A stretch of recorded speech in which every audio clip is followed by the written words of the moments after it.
Buenas noches, bienvenidos a una nueva edición de La Bitácora, un programa de tertulia debate de contenido político, social y cultural de Popular Televisión Galicia. Hoy es miércoles 18 de enero de 2012. Nos acompaña en la mesa de trabajo don Vicente Fernández, es abogado especialista en urbanismo. ¿Qué tal, don Vicente? Buenas noches, bienvenido. Noches. Un placer estar aquí de nuevo. En la esquina de la mesa, don Domingo Bello Janeiro, es catedrático de Derecho Civil de la Universidad de Coruña. ¿Qué tal, don Domingo? Buenas noches, bienvenido. Hola, buenas noches. A mi izquierda, don Carlos Ruiz Miguel, es catedrático de Derecho Constitucional de la Universidad de Santiago. ¿Qué tal, don Carlos? Buenas noches, bienvenido. Buenas noches, gracias. En la esquina de la mesa, don Francisco Novoa, es director de la Academia Postal, del Grupo Academia Postal. ¿Qué tal, don Francisco? Buenas noches. Buenas noches. Y bienvenido. Gracias, muchas gracias. Bien, pues gracias a los cuatro, bienvenidos nuevamente a los cuatro. Empezamos con el primer tema. Don Manuel Fraga descansa ya en Perves, al lado de su mujer, tal y como había previsto y tal y como había manifestado siempre su deseo. Al sepelio acudieron muchas personalidades, tanto de Galicia como de fuera de Galicia. Damos una visión, unas palabras de lo que opinaban los vecinos de Perves, de lo que opinan los vecinos de Perves. Ser, como decía, un demócrata como hay que ser. Y una persona que es lo que vemos, que todos los partidos le querían bien. Que lo que ha hecho este hombre por España no lo va a hacer nadie en el mundo entero. Eso te lo dice uno que hay aquí y su amigo. De buena persona, la verdad. Para nosotros fue un hombre estupendo. Que estoy emocionado y no puedo, o sea, no tengo palabras para decir lo que ha sido don Manuel. Eso ha sido, la historia lo juzgará. Bueno, pues era solo una muestra que les queríamos ofrecer. Bien, pues unas palabras referente a esto. Tenemos que decir que efectivamente que no estaban todos los que debían estar, porque bueno, pues decidieron ajustarse un poco al espacio de tan reducido cementerio, y lo que sí donde van a estar presentes seguramente es en el funeral que tendrá lugar el sábado en la Catedral de Santiago, por el eterno descanso de su alma. Bueno, pues yo creo que se nos ha ido un pura sangre de la política, ¿no? Y fundamentalmente yo creo que ya se han hecho muchos análisis, pero yo centraría un poco más en el tema. Yo creo que Fraga es un representante de esa generación de españoles que, con posterioridad a la guerra, pues desde diversos puntos de vista, él en el ámbito político, reconstruyó este país y modernizó España, ¿no? Creo que ha sido un gran ejemplo de esa generación a la que los actuales españoles le debemos mucho. ¿Qué duda cabe? Bueno, citar que no es cierto que Fraga sea una persona no deseable en España por el hecho de pertenecer a un gobierno en la época de Franco. Creo que era necesario que estuviera allí, hizo su papel y seguramente gracias a su aportación España es lo que es hoy. Con respecto a otras valoraciones, decir que nos deja un recuerdo de lo que es ser austeros y sobre todo es ser rigurosamente correctos en muchas cosas, pero sobre todo una persona que no metió en su bolsillo ni un solo duro, ni un solo euro, que ha sido honrado, honradez.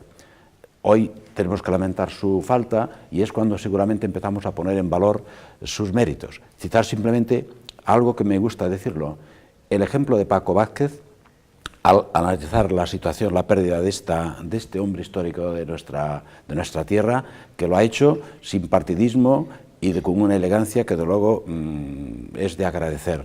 Políticos sí, pero reconocer los méritos de cada persona también es humano.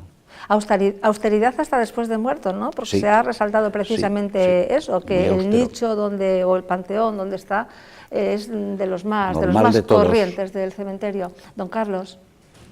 Bueno, yo lo que más destacaría, a mi juicio, su mayor aportación fue precisamente su etapa en el Ministerio de Información y Turismo.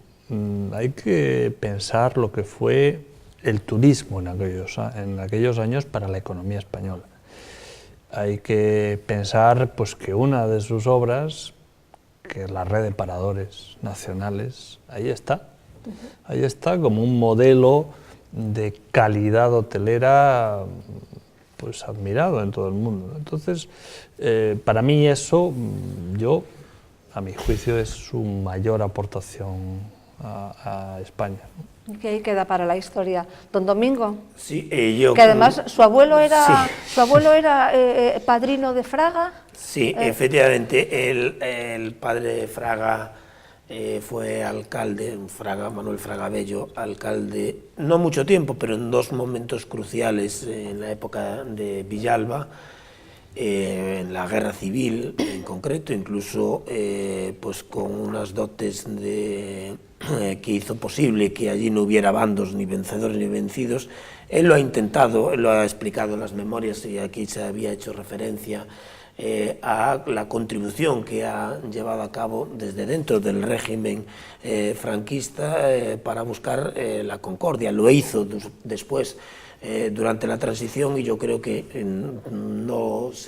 salvo malnacidos, no hay nadie que no pueda reconocer la intensa dedicación de servicio público durante un largo periodo de tiempo de vida, y además con absoluta transparencia y honestidad en el manejo del dinero público. Creo que eso es la mejor manera. Si me permite, doña Madalena, después haré una breve referencia a lo que él pensaba, porque era un hombre además de firmes y sólidas convicciones religiosas, y él tiene unos pasajes que después en el siguiente turno, si le parece, haré referencia al fallecimiento de sus padres y lo que él pensaba de la vida, de la muerte y del más allá. Del más allá. Sí, que precisamente en todos los análisis que se han hecho a lo largo de todos estos días en diferentes medios de comunicación no resaltan precisamente esa faceta, ¿no? Su faceta como esta parte de su vida de creyente y de prepararse un poco para la otra vida, ¿no?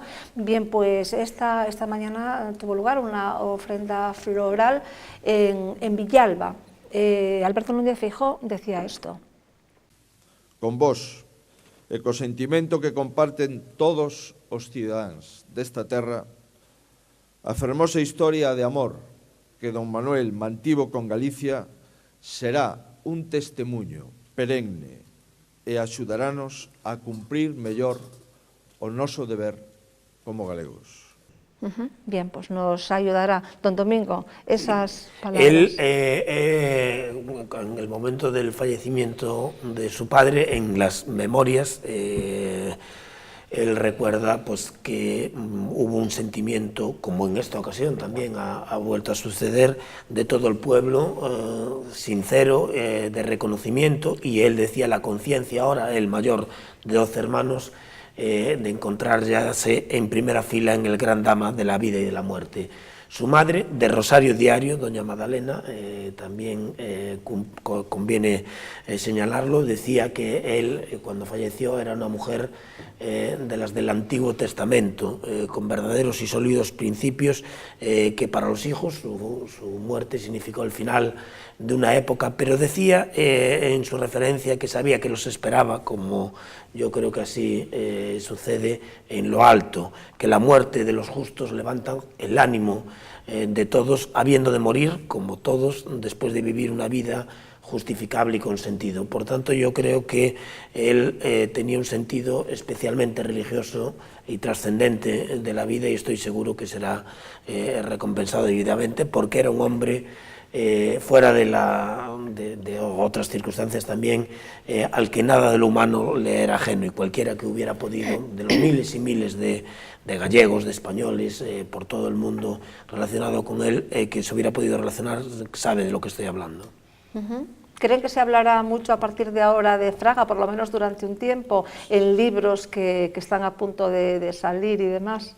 Normalmente sí se va a hablar, siempre pasa eso lo mismo, cuando una persona desaparece puede haber alguien que se desvíe en la valoración que quiere hacer de él, pero se va a hablar de que Fraga, por ejemplo, ha sido una oportunidad que estuviera 4 años en el Senado, porque no tendría muchas iniciativas, pero ha dado un carácter serio, formal y de gran político, cosa que no abunda precisamente en este momento en nuestro país.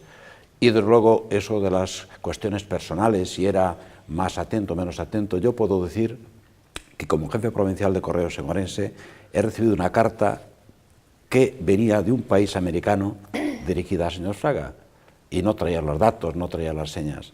Cuando se la hice llegar a su poder, me mandó una carta atentísima para un detalle tan pequeño, una carta muy atenta que es de valorar.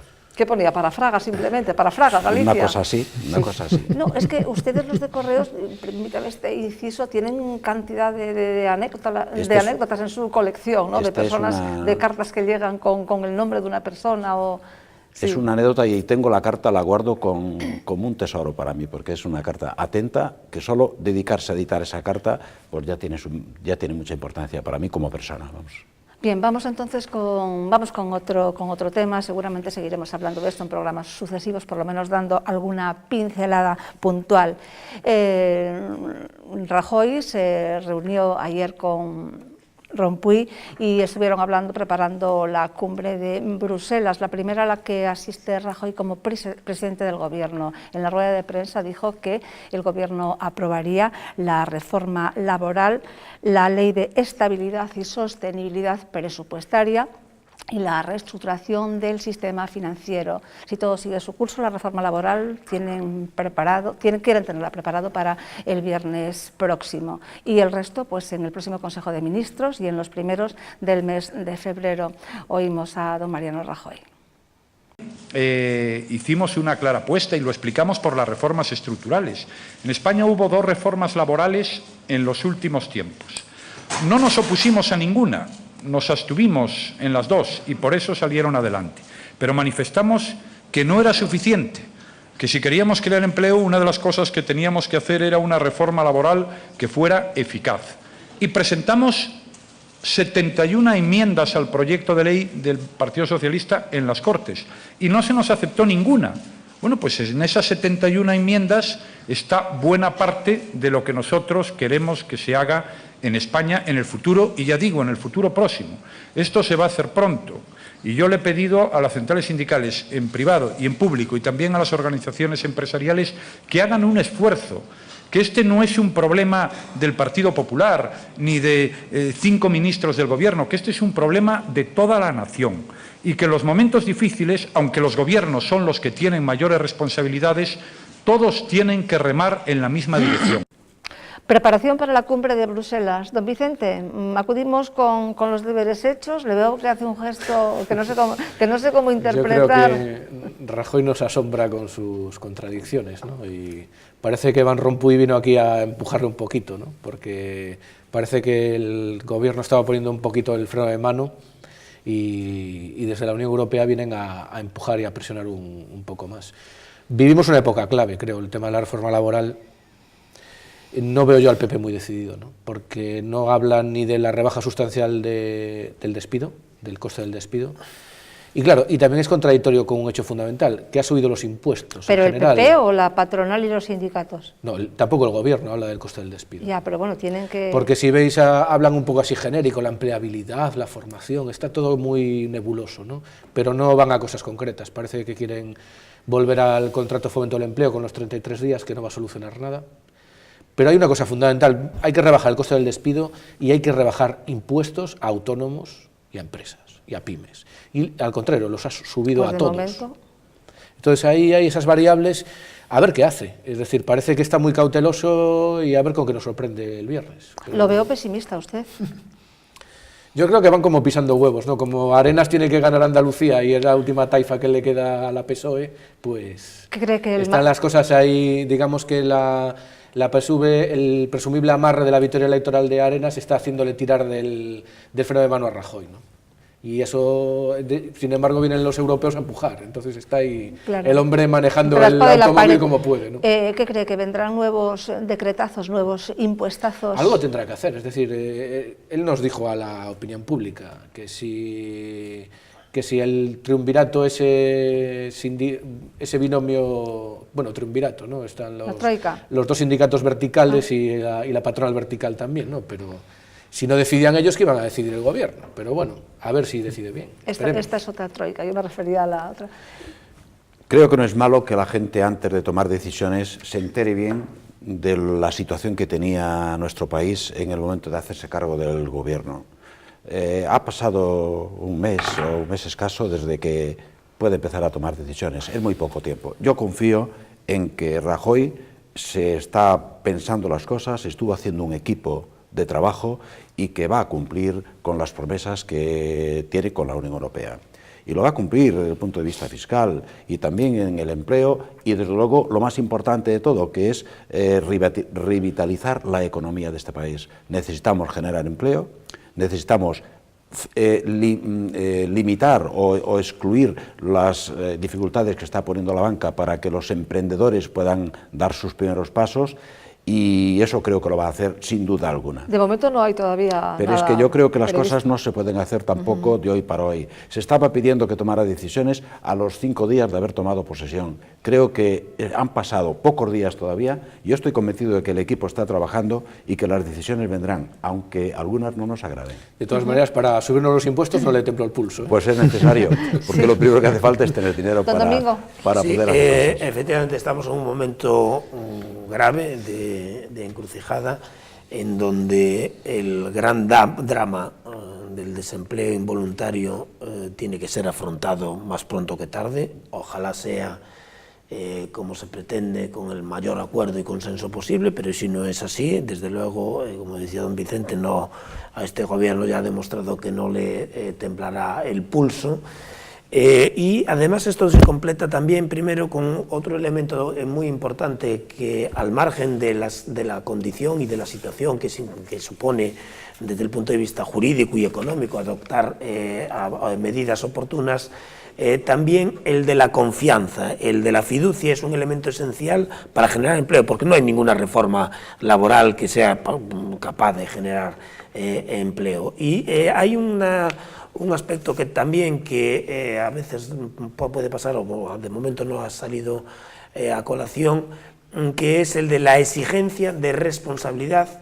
Para mí me interesa la económica, la de carácter civil, de los responsables políticos que dilapidan y malversan los fondos públicos, pero también una de un ámbito también de carácter penal. Esto me recuerda a el famoso normativa que se intentó, dado que don Vicente hablaba de subir los impuestos, la normativa en el siglo XIV, desde el siglo XIV, en el Reino Unido, en donde precisamente en época de Eduardo III, en donde, si se acuerdan, los ministros pues dilapidaban de una manera exagerada, casi como ahora, el dinero, y se reunió el Parlamento británico para pedir más dinero a los ciudadanos. Bueno, pues allí los representantes de la burguesía, los comunes, se opusieron y justamente dijeron que los impuestos no se pagan para que los políticos lo dilapiden ese dinero y para que roben. Y en definitiva ahí se introdujo una disposición anglosajona, el impeachment, que después, si se acuerdan, tuvo aquí especial relevancia cuando tuvo lugar el famoso problema el problema de carácter moral particular. No estaba previsto para eso, estaba previsto para condiciones económicas del presidente Clinton.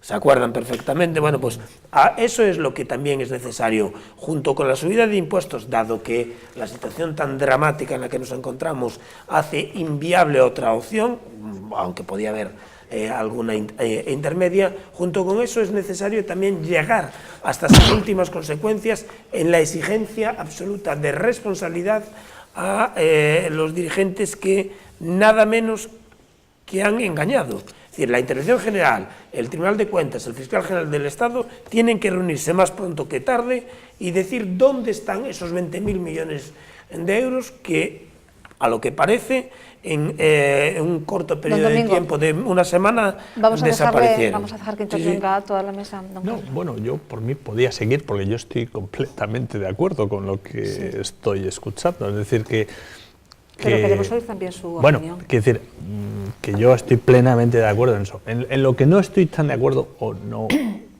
no estoy seguro, porque tampoco tengo elementos suficientes de juicio, es con el comentario que ha hecho don Vicente, ¿no?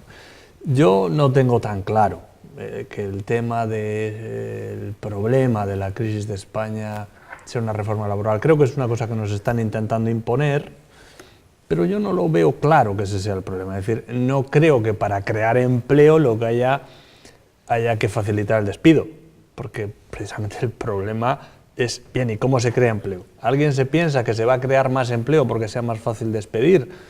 en todos estos años se ha ido abaratando el despido y no se ha contratado más gente. Luego, yo no veo esa ecuación, no digo que pueda haberlo, yo no la veo clara. ¿Cómo plantea su ecuación? No, yo no tengo la varita mágica, pues. pero hay cosas que a mí no me terminan de cuadrar. Yo, pues no sé, de la misma forma que hay un salario mínimo, pues creo que ayudaría mucho para lo que ha dicho don Domingo, que es el tema de la confianza.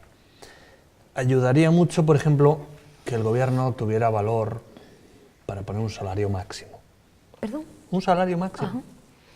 Es decir, es un escándalo como en los últimos años, hace 40 años, si uno coge hace 40 o 50 años una tabla de cuál era el sueldo más alto y el sueldo más bajo en España, y lo coge ahora, verá que la distancia se ha multiplicado. Y realmente es necesario que los dirigentes de empresas, entidades, bancos, etcétera, cobren tanto. ¿Realmente porque cobren menos no van a hacer bien su trabajo? Entonces, si ellos no van a hacer bien su trabajo por menos, ¿por qué tienen que hacer bien su trabajo los trabajadores por menos? Ya. Yo difiero porque... Difiere porque, claro... Vamos a ver, es que el sistema de... Estamos hablando del sistema de precios máximos y mínimos, es decir, los precios los tiene que fijar el mercado. Es decir, tu trabajo vale el valor añadido que tú aportes a lo que produces. Tú fíjate que solo el salario mínimo interprofesional, el problema que genera, porque es que genera un sistema de precios mínimos donde el empresario no está dispuesto a contratar a gente por encima de ese salario que se fija. Es completamente una medida completamente socialista. Es decir, un sistema de precios máximos y mínimos es al trabajador la flexibilidad. En los países donde hay flexibilidad laboral, como los Estados Unidos, el sistema es completamente diferente. Pero muy malo. Aquí daros cuenta que le damos un sistema laboral de corte franquista, con un paternalismo rampante. Pero no era malo. Pero no estaba pensado para una economía que era otra economía, que no es ahora. Ahora estamos hablando de un mundo globalizado donde España no es capaz de competir. No nos engañemos, la idea de mercado, hay muchas ideas de liberales y de economía de mercado que son positivas, pero yo no creo en los planteamientos radicales en este sentido. ¿Por qué? Es muy fácil hablar de la movilidad de los factores de producción. Eso en la teoría cuadra, pero en la práctica la facilidad para mover 3.000 millones de euros no es la misma que la facilidad para mover trabajadores. Entre otras cosas, porque... No, perdón, salvo por el señor Zapatero, que no solo los movió, sino que los dilapidó. Si quieren ustedes, hacemos un monográfico sobre esto, porque de cada tema había que hacer... Sintetizando, es que yo no veo claro que el problema para salir de nuestra crisis... Sea la reforma laboral o sea un despido. No, la reforma laboral es un punto de partida, bueno, pero ninguna reforma laboral crea empleo. Continuaremos hablando de esto. Algo que sí realmente urgía era la reunión del Consejo de Política Fiscal y Financiera del Gobierno con las comunidades autónomas. Ya se celebró y se trazaron las líneas a seguir para cumplir con el déficit, y el techo de gasto quedó escrito en letras mayúsculas.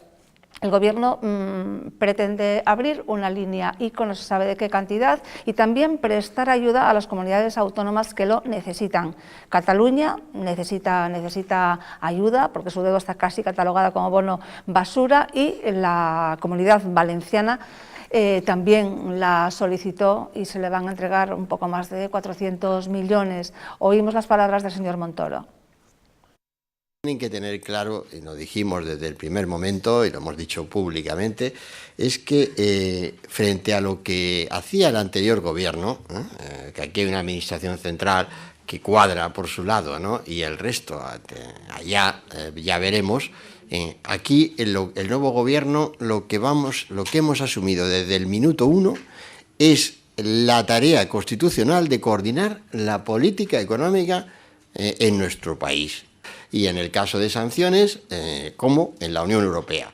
Sanciones de carácter económico, en primer término, dependiendo de la magnitud de la desviación y de la reiteración de la desviación, y puede llegarse a la intervención. El Gobierno de España se hace responsable de que ninguna administración que no sea irresponsable a su vez vaya a tener problemas muy agudos de liquidez. Bien, precisamente para que tengan liquidez se abre esta línea ICO. ¿Está de acuerdo usted? Pues sí que estoy de acuerdo. No, quería que, bueno, ya no, que no, no. quería que ya que intervino el último, que empiece. Bueno, yo esto lo conectaría con Sí. lo que ha hecho un amigo. Es decir, a mí me parece necesario esto que Es que acaba es de decir todo- el es que es ministro todo lo mismo, Montoro. realmente. Me parece absolutamente necesario. Pero para que esto se cumpla, hace falta un mecanismo que obligue a los políticos. Es decir, la cuestión, sí, bien, el gobierno deficitario. ¿Y qué pasa con los administradores responsables de entidades públicas que no cumplan esto? ¿Se van a su casa con la medalla de Isabel la Católica? De Isabel la Católica y la Entonces, cruz, sí. El collar, claro, el collar. o la medalla, no sé muy bien exactamente. El collar, que es más categoría. Entonces, claro, Concrete. creo que hace falta... Concrete, don Carlos. Hace falta que esto se complemente, como se ha hecho, con Sí. medidas penales para aquellos que no cumplen. Don Carlos. Concrete en concreto. No, si estamos diciendo, está concretando de una manera específica. Yo le pido que concrete para los telespectadores. Que concrete exactamente. Sí, que concrete, por ejemplo, que todos los administradores. responsables gubernamentales de comunidades autónomas, de ayuntamientos, etcétera, que se excedan o que no cumplan los límites de déficit, tengan que responder penalmente con una pena de inhabilitación para cargo público, en su caso con pena de multa o en su caso incluso con pena de cárcel. Sí, es la única manera, porque si no, no hay manera. Pues eso no está establecido. Bueno, pues creo Eso que habrá parece necesario establecerlo. Pero aquí de lo que se habla es de otra cosa, no de No, precisamente también que, que tengan- pero si no se que se establece responda una penalmente. sanción. Doña Si no Magdalena, pero también se ha entonces, si no hay una introducido sanción, eso, ¿eh? ¿qué pasa? Sí, sí. Bueno, a Chávez ahora se lo acaban de nombrar, no sé qué cosa relacionado con las pensiones y bueno, decimos la zorra guardando el gallinero. Sí, es una noticia que pero acabo de fíjese, oír ahora. y usted, don Carlos, apuntaba la parte del collar, que mire, el collar, si con una distinción de este tipo, pues se queda uno satisfecho, pero es un collar pensionado de por vida. Entonces, es que no se le cabe en la cabeza a nadie, y por eso, tanto a presidentes, o a ministros, o a responsables de cualquier tipo, porque es necesaria esa importante medida que tiene la consecuencia penal, usted dice penal, vale, penal, como saben perfectamente, que es jurista, es la última ratio, previamente económica y civil, es decir, porque lo que no se puede, porque hay algunos que han dilapidado el dinero, pero hay otros que se lo han distraído, y por lo tanto, primero que lo devuelvan. Con eso a mí me satisface. La condena consecuente... Eso sería el primer paso, que para lo mí, devuelvan, yo creo que ahí claro. está... Sí, claro, es decir, pero- sería Claro. de maravilla que ese dinero que han despistado, que no lo han gestionado bien, que lo devuelvan, como, y usted que es empresario, como le sucede exactamente a cualquier empresario. Bueno, estamos viendo constantemente en medios de comunicación, sin citar nombres, pero responsables de empresas que tienen procesos de quiebra, de suspensión de pagos, etcétera, bueno, pues tienen una responsabilidad incluso con su patrimonio en ocasiones. Sí, pero que luego no es porque... Bueno, porque pues que está- sea. porque Es necesario. Eso sí que está distraído Bueno, pues por para ahí. eso utilizamos esta plataforma que usted tan graciosamente nos concede, para pedir un elemento que creo que está demandando a la sociedad cada vez más, y desde luego desde esta casa creo que es un sitio especialmente idóneo para ello, una regeneración democrática. Ese es un punto de partida esencial, porque claro, la gente va a llegar un momento, como pasó en la Inglaterra de 1376, que va a decir, no, mire, que lo que decía la Cámara de los Comunes, mire, es que yo no estoy dispuesto a pagar más impuestos que van a servir para sufragar la dilapidación del responsable, y me da igual que sea de Andalucía, para que no haya discusión, Que de Valencia. Cataluña, de Valencia o de Baleares. Bueno, Claro. yo solo un pequeño... Sí, sí, sí. Y es que creo recordar que no sé si fue en octubre o en septiembre, la defensora del pueblo solicitó ante el Congreso que se tipifique como delito el derroche. Sí. Entonces, pero bueno, eso queda ahí, son propuestas que son titulares pues de un ahora día, el nuevo Parlamento creo que tiene la ocasión de la misma manera que se le ha expropiado al señor Oubiña el Pazo Bayón y otras cosas, bueno, pues que se haga con estos dirigentes, que dejen a sus comunidades en la más absoluta ruina y que sí sabemos que tienen yates, casoplones, dinero en paraísos fiscales, los hijos de Ruiz Mateos tienen el pasaporte retenido, ¿no? Me parece. Sí. Bueno, pues, don Francisco. Pues nada, con respecto a lo que se estaba tratando de las medidas que adopta el Gobierno para que las comunidades autónomas ajusten los gastos a los presupuestos y a sus partidas, digo que parece que tiene un poco de estilo lo que se va a hacer en el futuro, de que se considere el conjunto del país, no solo al Gobierno central, sino a las comunidades autónomas, en cuanto a las medidas que se deben adoptar en materia financiera, en materia económica. Y además, una cosa importante, y es que se habla con las comunidades autónomas. Se habla con ellos y se comprometen juntos, lo que no venía ocurriendo hasta este momento. Y luego ya el hecho de incumplimientos, yo creo que no será necesario llegar a medidas de tipo penal. Creo que un buen control económico, financiero y político va a ser suficiente para que cada uno se ajuste a aquello que tiene para gastar y no se pase ni un euro de las disponibilidades económicas que tienen.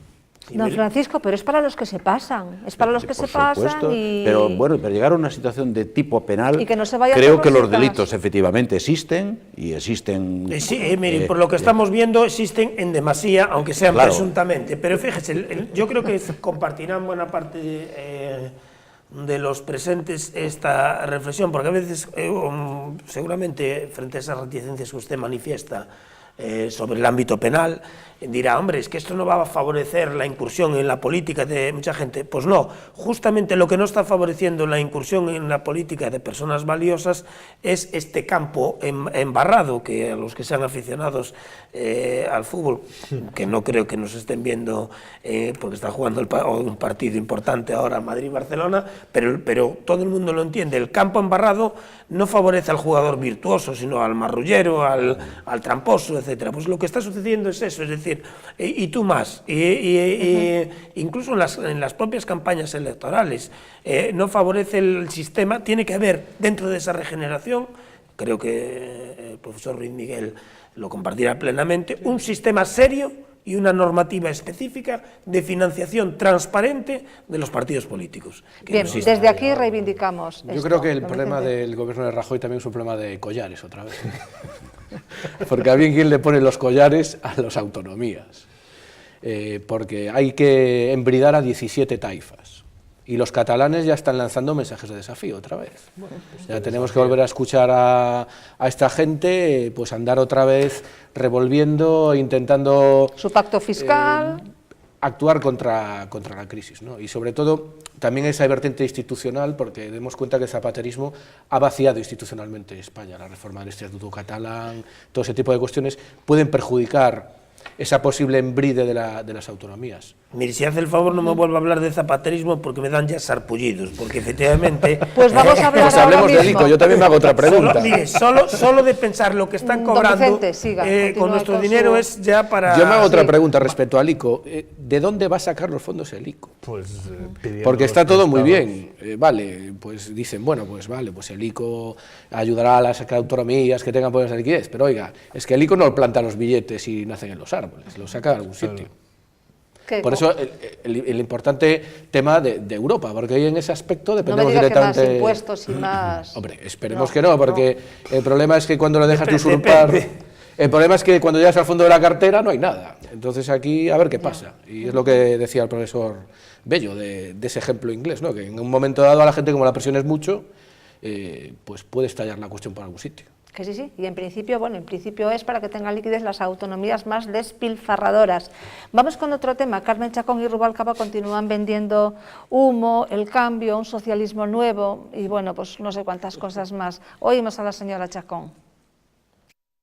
Vamos a levantar este partido ya, primero por nosotros, por el orgullo socialista que nos ha llevado a saber que lo mejor que le ha pasado a este país lleva nuestro nombre, pero sobre todo por mucha gente que está ahí fuera, que nos apoyó, 7 millones de votantes, pero muchos otros que nos vuelven a mirar después de que en solo 15 días el fraude de este gobierno haya sido brutal, que nos están pidiendo levantaos ya con fuerzas, con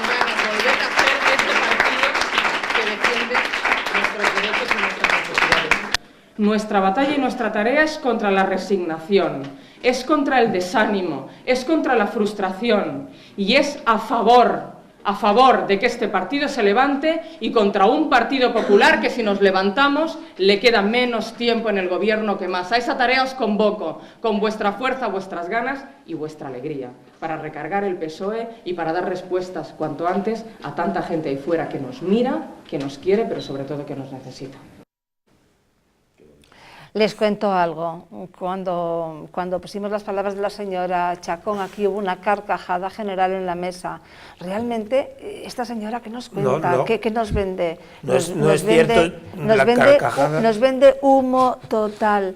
Después de haber dejado a España en la más absoluta ruina económica, institucional, moral, que ahora prediquen esto, es como para no sé qué. Usted era uno de los de la carcajada. Sí, hombre, es que después de decir que lo mejor de España lo ha aportado el Partido Socialista, después de habernos llevado a una situación económica como no se recuerda, quizás desde la Guerra Civil, pues bueno, me he reído, pero en el fondo es para indignarse. Claro. En el fondo es para indignarse. Yo no me he reído en absoluto. Lo dejamos que termine. Sí, no, ya he dicho lo que me parece, en fin, una burla. Una burla. Pasa que, bueno, no deja de ser hasta cierto punto cómico escucharlo si no fuera porque detrás hay una tragedia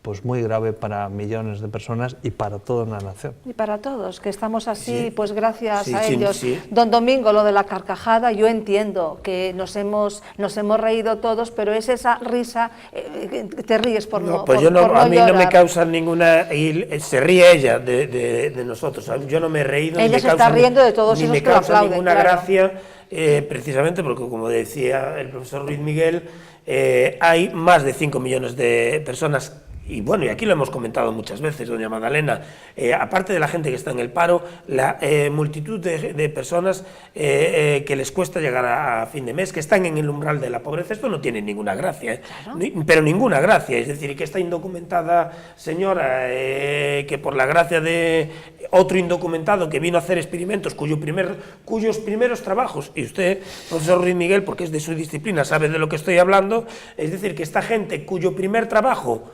de experimentos es con nuestro dinero dilapidarlo, a mí esto no me parece en absoluto, y lo tengo que decir, a lo mejor no es lo que gusta a oír o que parezca que estoy enfadado, estoy muy enfadado, estoy seriamente molesto con esta tomadura de pelo, es decir, que esta gente que se dedica a hacer experimentos con su dinero, pero no con el de todos. Y que quieren volver a lo mismo. Y lo decía porque, fíjese, cuando se presentó, cuando se presentó en el Parlamento británico, que nunca terminé de poder contarlo, y se pidió más dinero, los representantes del pueblo, de la burguesía, en este caso los comunes, no solo se negaron, sino que en fecha de 1376 forzaron la aprobación de una disposición en cuya virtud se estableciera un procedimiento jurídico hábil para juzgar a los políticos ladrones y que dilapidan el dinero público. Estupendo, pedimos eso también. Don Francisco. La señora Chacón y Rubalcaba lo primero que tenían es que tener un poco de responsabilidad,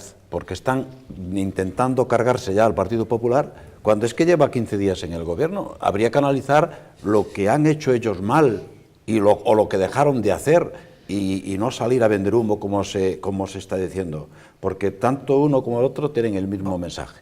No hay diferencia entre uno y otro, únicamente cada uno dice que lo haría mucho mejor, que representaría mejor al PSOE, pero no quieren debate. Y yo le ponía un ejemplo que se hizo en Estados Unidos, donde a 6 miembros de un mismo partido le han dejado de debatir. Y ha sido muy importante, se han aclarado todas las posturas que realmente tiene cada uno. Y además hasta podía ser un programa que se vendiera fácilmente. Mire, es que en Estados Unidos nadie se presenta sin una experiencia. Claro. Don Vicente. Yo creo que primero está la cara de cemento armado, luego la de mármol y luego la de la señora Chacón. Porque decir que el PSOE es el partido más nefasto en la historia de este país, porque es que ha causado nada más que desgracias a España.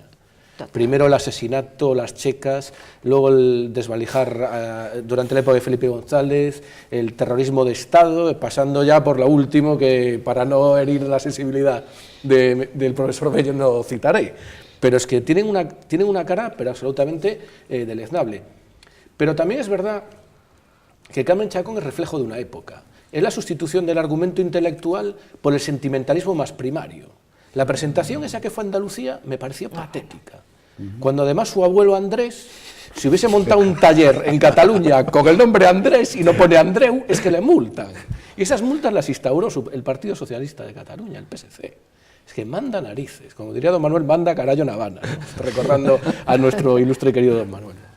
Sí, la pena es que necesitamos un partido en la oposición. Claro. Vamos con otra cosa, pero bueno, pues a ver si surge... No tiene por qué ser el Partido Socialista, lo decía el otro día aquí don Francisco Tarrío. ¿Por qué tiene que ser el Partido Socialista resurgido de sus cenizas? No, pues puede ser otro que o bien nace o bien alguno de los que hay que... Con el sistema actual es muy difícil, ¿no?, de organizarlo, pero en todo caso, en estos momentos tan dramáticos, además, se necesita un partido una sólido oposición, en la oposición. Con una mayoría absoluta, sobre todo, como pero ahora se necesita PP. para llegar a acuerdos. Bien, vamos en con materias otro claves. tema. A lo largo del último año hemos hablado mucho de las cajas de ahorros, hemos hablado de fusiones, de su transformación en banco, hemos hablado de los impositores, hemos hablado de su galleguidad, de los retiros de sus directivos escandalosos, pero no le hemos dedicado apenas tiempo a hablar de una parte que es un poco más oscura, por lo que sabemos, que es el ahorro, la inversión en participaciones preferentes. Esto, yo conozco a 4 personas personalmente que tienen este problema, el problema de que tenían unos ahorros de 5, 6, 7 millones de pesetas y lo tienen, alguno de ellos a perpetuidad y otro pues con unos vencimientos de cerca de 40 años y que han ido a sacarlos y no han podido. Sí, efectivamente, se está tratando este tema y las empresas que cotizan en bolsa, bueno, pues lo pueden de alguna manera canjear por acciones, pero las que no cotizan en bolsa no tienen solución para esto. Don Vicente, el tema de las participaciones preferentes. Es un tema bastante polémico. ¿Hubo engaño o no hubo engaño? Yo 4 casos que conozco me dicen, ¿cómo te parece, Magdalena, que yo voy a decirle a este señor que me lo quería para 5 años y le dije, no, mira, como mucho para 3. Y de repente se da cuenta de que está a 50 años. De todas maneras, habría que juzgar caso por caso. Está claro que por los datos que tenemos y si ves un poco si vas a la información que proporcionan las asociaciones de consumidores, parece que hay una mala praxis bancaria, porque a la gente se le hacía creer que eran unos depósitos a plazo, con un interés muy atractivo primero y tal, sí, un 6, un 7. Y un poco captaban a la gente. Habría que ver cada caso concreto. Pero también es verdad que si esa suscripción es posterior al 2007, hay una directiva europea que normalmente obligaba ya a incorporar a ese contrato una serie de documentos donde tú reconocías que se ajustaba a tu perfil de inversor, reconocías que sabías toda la información. Entonces quizá lo tengan más difícil la gente con posterioridad a 2007, porque existe por exigencias de normativa europea esa documentación, que la anterior. Esa letra pequeña que claro, en no Estados ves, Unidos ya hay condenas en relación con inversiones en fondos, ya existen condenas. Y quizá yo creo que se abre una litigiosidad importante, sobre todo teniendo en cuenta que las entidades lo van a tener bastante complicado como para responder de sus obligaciones, ¿no? Es que a una señora de 80 años no te pone algo a 20. No, a la señora dijeron, a la señora le dicen, señora, venga para aquí, ponga este el dinero que le damos el 8%. Es que conozco y la señora lo pone encantada, claro, normal. La señora dice, mire, me lo pone nada más a un año porque claro, con mi edad y tal. Bueno, una pequeña precisión, esto es un problema que no afecta solo a las cajas. Claro. Sí. No, es de los bancos. También es de los bancos. De hecho, el Banco de Santander, por ejemplo, está muy implicado en esto. Sí. Yo he querido centrarlo en cajas porque hemos hablado mucho de las fusiones. Ahora pretenden y todo los bancos, sobre todo el Santander, cambiarlo en acciones, las preferentes. Segunda idea. Pero el problema es los que, a mí me llama la atención el por qué la Comisión Nacional del Mercado de Valores u otro tipo de entidades públicas no emitieron un aviso a la opinión pública. Dicen que emitieron aviso. Yo no lo he visto. Sí. Yo recuerdo cuando Ruiz Mateo Rumasa, Nueva Rumasa, sacó esas obligaciones parecidas también, que daban mucho interés.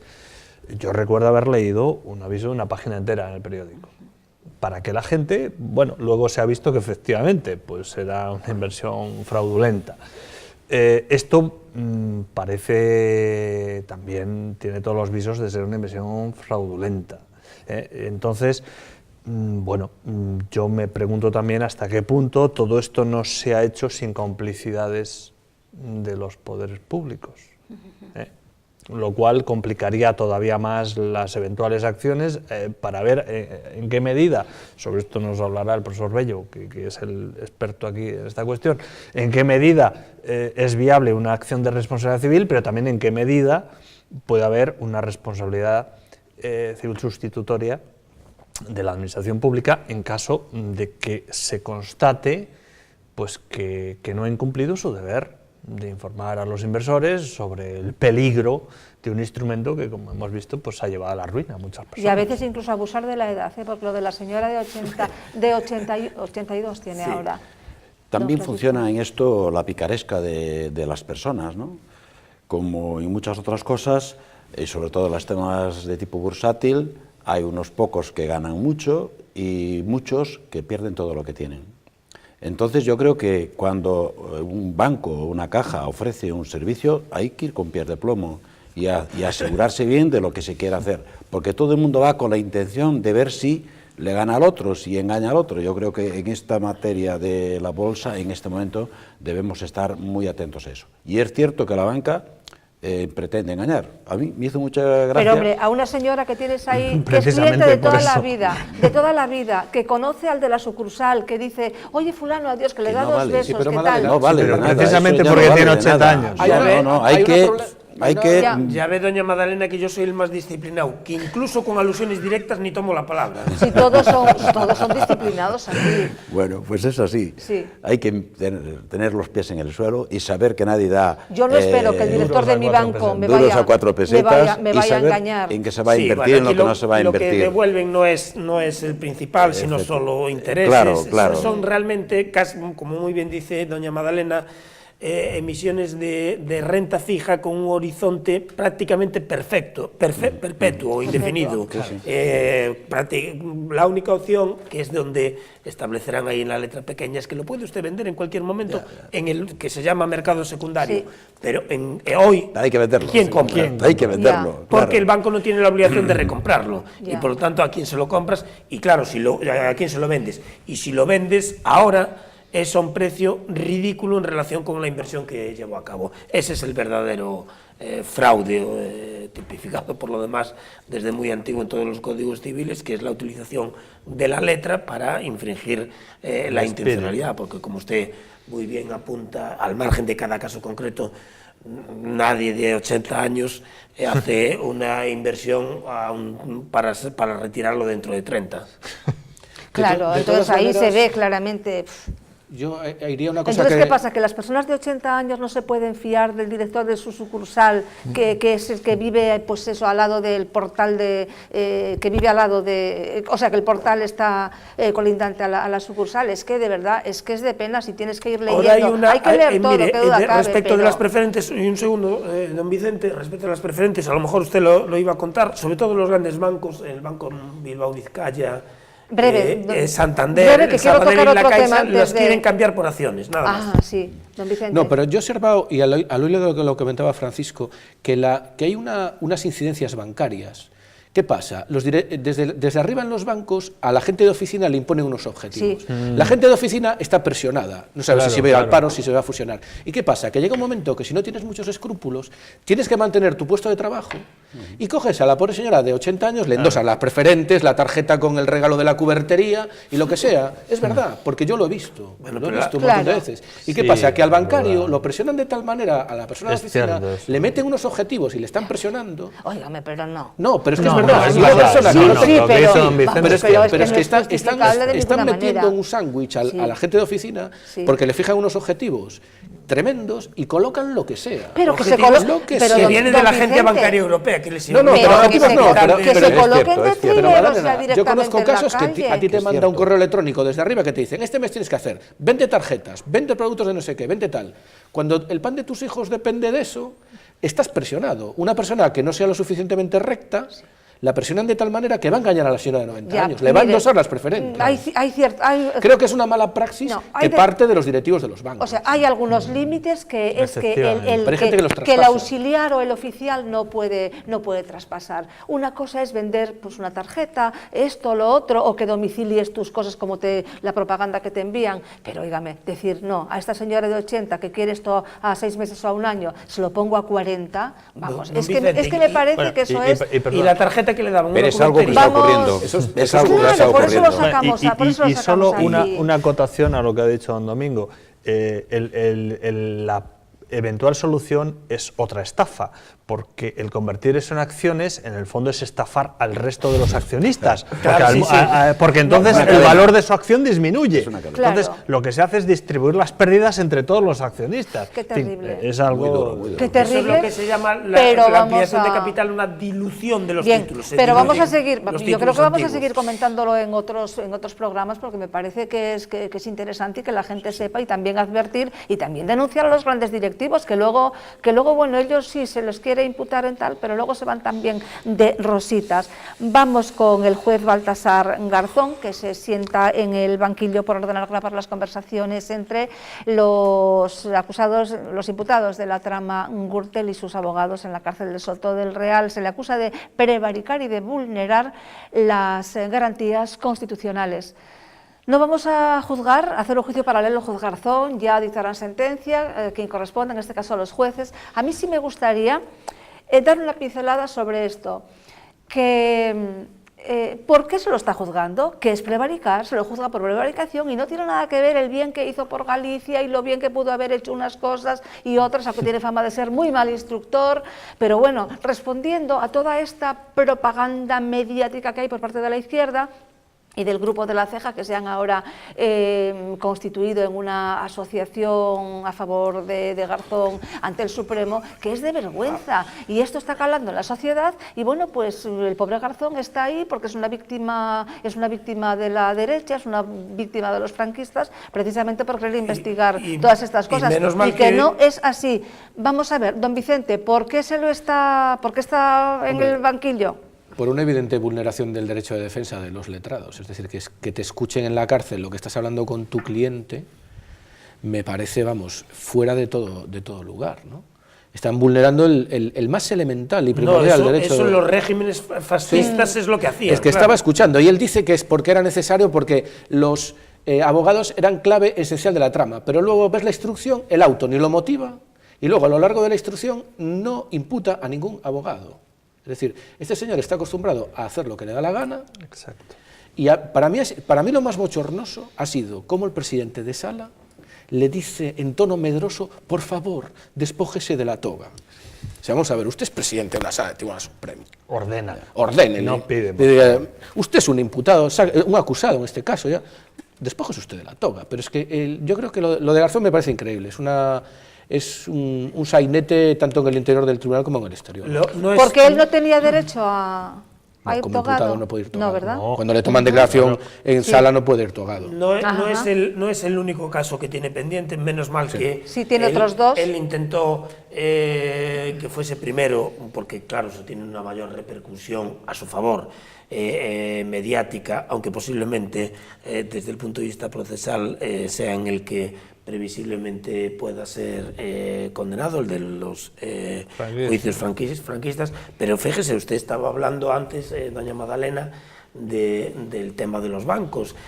Ha salido publicado unas cartas muy cariñosas del presidente de un banco que a su vez, y él querido Emilio, te agradezco mucho esta cantidad de dinero para decir, todos hemos organizado multitud de actividades de todo tipo con financiación y, por ejemplo, fíjese, yo por poner un caso una vez... Es el tercero de los casos que tiene, hice una actividad sobre un derecho de medio ambiente, no aquí, y la financió el señor, me parece que era de gas natural. No sé yo, ni siquiera el de la sucursal, ni quién era, ni a nadie se me ocurrió decirle, querido Javier, gracias por la financiación, de la que por supuesto. Y después ahí, en ese caso, con esa relación que hay, él no se abstiene, cuando llega a su juzgado, de emitir un veredicto judicial sobre el presidente de este banco. Es decir, eso también... Claro, señor Botín. Don Francisco. Yo no he dicho para nombres. Bueno, yo... Pero ¿por qué no? Vamos a ver, está publicado y eso y es lógico que digamos los nombres. Es para no hacer publicidad. No. Por lo de las convertibles. Pero que se sepa, El señor Garzón montó toda esta historia diciendo que quería cortar las alas a una organización delictiva. Bueno, yo quiero decir que nadie debe negar en este momento la inteligencia que tiene el señor Garzón. Se le puede acusar de muchas cosas, pero de inteligencia, el considerarlo que no es inteligente sería un error. Lo que pasa es que la vanidad ciega la inteligencia. Claro. Entonces, bueno, él en el juicio que se está desarrollando, siempre los defensores, las personas que estaban acusadas pensaron que no iba a contestar a cada una de las preguntas que se le estaban haciendo, y ha contestado a todas ellas. Y a mí me queda la duda de si va a salir bien o mal de este conflicto. Hasta pienso que va a salir bien, porque es muy astuto, tiene mucha experiencia y sabe muy bien por dónde tiene que ir. La prueba es cómo hizo las escuchas. Es un tema que cuidado con él. Bueno, a ver lo que nos dice el catedrático de Derecho Constitucional. Bueno, vamos a ver, volviendo un poco al origen de la pregunta. Se le imputa prevaricación. Claro. ¿Qué es prevaricación? Bueno, pues prevaricación es dictar una resolución injusta. Y puede ser a sabiendas o puede ser por negligencia. En este caso, pues parece claro que es a sabiendas, porque un juez instructor sabe lo que tiene que significar el derecho de defensa y lo que es la relación entre un abogado y su cliente. Entonces, la explicación que yo he visto en la prensa, la justificación que él ha dado, pues a mi juicio son justificaciones poco aceptables.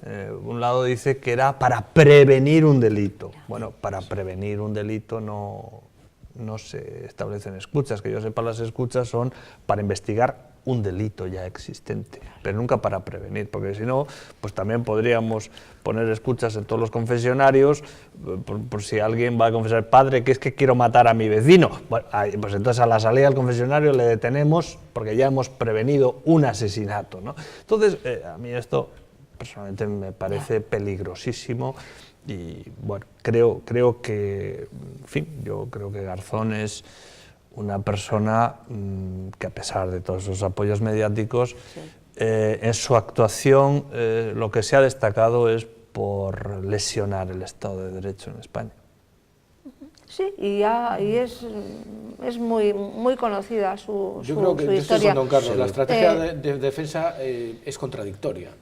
Porque está diciendo que era para estudiar una supuesta trama de blanqueo de capitales que encabezaban los abogados, y luego es que no les imputa. No imputa a ningún abogado, y luego dice, por otro lado, que eran los destinatarios, digamos, los presos los que urdían la trama. O sea, o la urdían los abogados o la urdían los presos. Es decir, es contradictorio completamente. Yo pero creo bueno, sería un mal que la línea de defensa, ¿no?, de Garzón no la veo bastante contradictoria. Pero si sale absuelto sería un mal precedente, me parece, porque entonces bueno, en ese cualquiera caso, puede escuchar. Yo si fuera el abogado, yo recurriría al Tribunal Constitucional por vulnerarse mi derecho al secreto de las comunicaciones.